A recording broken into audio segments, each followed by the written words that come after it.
कोतवाली गांव में एक दर्दनाक हादसा हुआ है। 15 लोगों की मौत हुई है, जिसमें 14 शख्स ने उसके बाद खुद भी आत्महत्या कर ली। आप देख सकते हैं कि यही जगह है जहां पर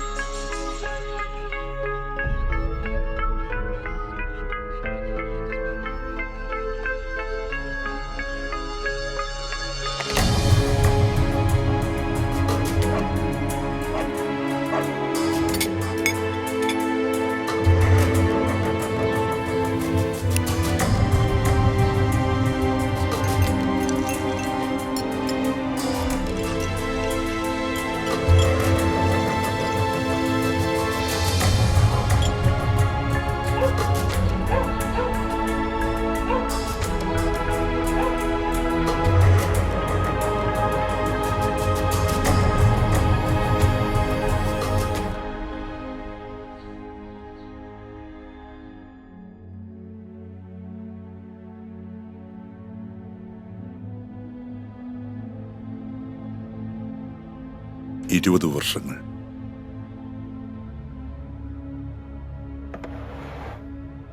സാധിച്ചില്ല. കുടിക്ക്. ഞാൻ വരുമെന്നെങ്ങനെ മനസ്സിലായി? ചിരിക്കാൻ ഞാൻ തമാശയൊന്നും പറഞ്ഞില്ല. നീ എന്നെ ചോദ്യം ചെയ്യാൻ വന്നതാണോ? അങ്ങനെയെങ്കിൽ അങ്ങനെ.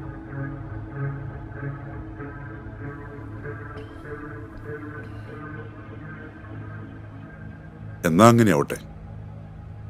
പക്ഷേ ഒരു കണ്ടീഷനുണ്ട്. എനിക്ക് ചില സംശയങ്ങൾ തീർത്തു തരണം.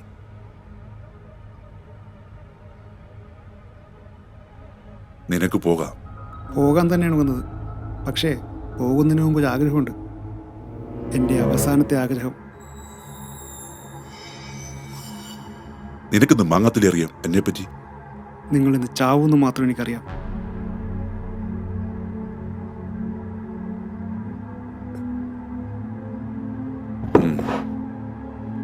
വേറെ ആരുടെയും അഭിപ്രായം ഞാൻ ചോദിച്ചില്ല. നിനക്കെന്തറിയാം എന്നാ ഞാൻ ചോദിച്ചേ. ചതിയനാണ് നിങ്ങൾ.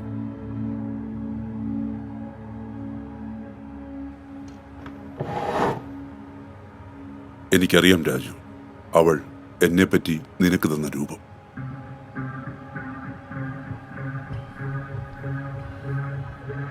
പറ, ഒന്നുകൂടി പറ. ചതിയൻ, ചതി. പേടിയാവുണ്ടല്ലേ? എനിക്കറിയാം.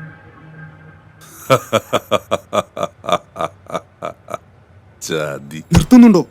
ഒരു ഹിപ്പോക്രാറ്റായി ജീവിക്കാത്തതിനാണോ നീ ചതിയെന്ന് പറഞ്ഞ്? ഇല്ല രാജേഷ്, എനിക്ക് പറ്റില്ല. സ്വന്തം വീട് വരെ വിറ്റുവലച്ചു. ഇതിപ്പോ കൂട്ടുകാരൻ്റെ വീട് നോക്കിയെടുത്തുന്നോ അതോ സെക്യൂരിറ്റി പണിയാണോ? സ്വന്തം മകൻ ഗുണമില്ലാതെ പോയി. നിങ്ങൾക്കൊരു മാങ്ങാത്തൊലി നഷ്ടപ്പെട്ടില്ല. ഞാൻ എന്തുണ്ടാക്കിയെന്ന് നീ പറയണേ? അതാ ഞാനും പറഞ്ഞേ. അതെനിക്ക് നിങ്ങളിൽ തന്നെ അറിയണം.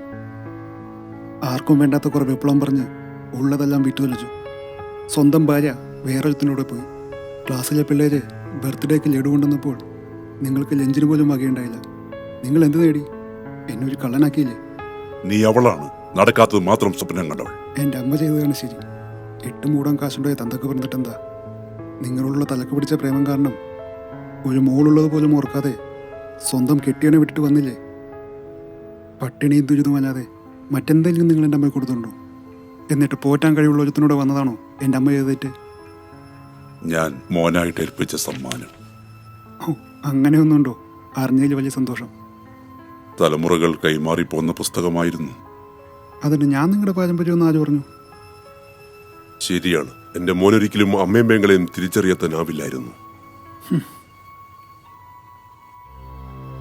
എന്തൊക്കെ പറഞ്ഞാലും നിന്റെ ഞരമ്പിലോടുന്ന ചോര എന്റെയാണ് രാജു. വേണ്ട, എനിക്ക് കേൾക്കേണ്ടത് നിങ്ങളെ പോലെയാണ്.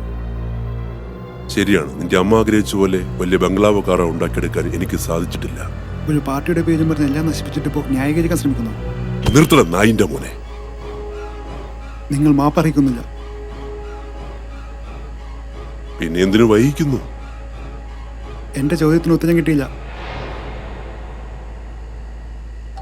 ഈ മനുഷ്യന്റെ മനസ്സില്ലേ, എന്റെ നിന്റെ ഒക്കെ മനസ്സ്, അത് ഈ കുട്ടിക്കുരകനെ പോലെ പെട്ടെന്ന് തോന്നും കൊല്ലണമെന്ന്, അല്ല ചിലപ്പോ ചാവണമെന്ന്.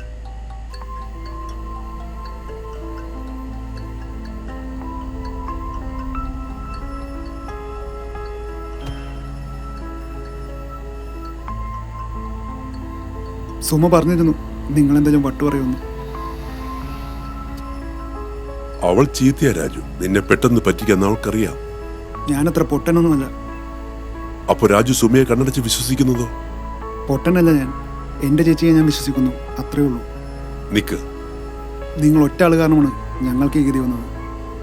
സ്വന്തം കുടുംബത്തെ പോലും നോക്കാതെ നാട് നന്നാക്കാൻ പോയേക്കണം. ഇപ്പോഴും വൈകിട്ടില്ല. നമുക്കൊരു കുടുംബമായി ജീവിച്ചൂടെ? ഞാനിപ്പോൾ പാഴ്സ്വപ്നങ്ങളൊന്നും കാണാറില്ല.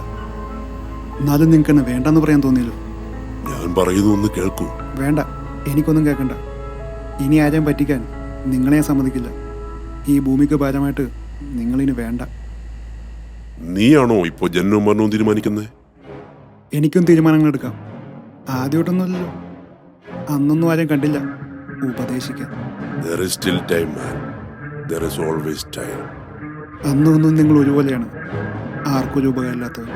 വല്ലവരുടെ വെട്ടോ കൊത്തായിട്ട് മരിക്കുന്നതിന് മുമ്പ് ഞാൻ കൊന്നു എന്നൊരു സമ്മതിച്ചുണ്ടാവും. ജനിച്ചാ പിന്നെ മരിച്ചല്ലേ പറ്റൂ. എന്റെ മോന്റെ കൈ കൊണ്ട് മരിച്ചു എന്നുള്ള സന്തോഷമുള്ളൂ.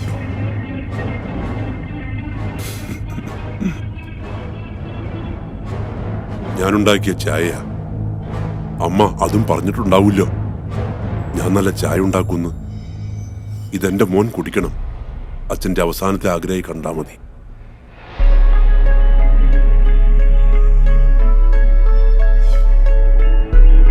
ദേവികയോട് പറയണം ഞാൻ എന്നും അവളെ ഓർക്കാറുണ്ടെന്ന്.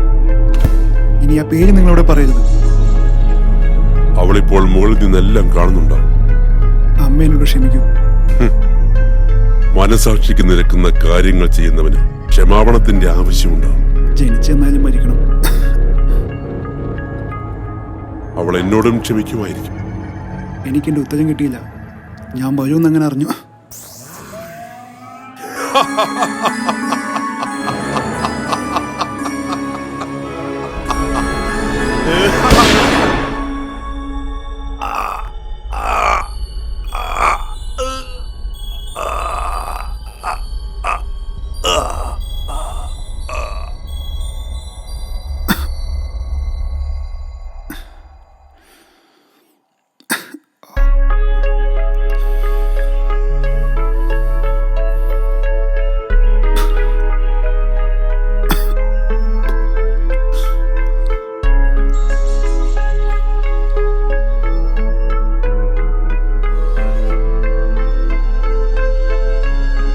അവൾ എന്നോടും ക്ഷമിക്കുമായിരിക്കും.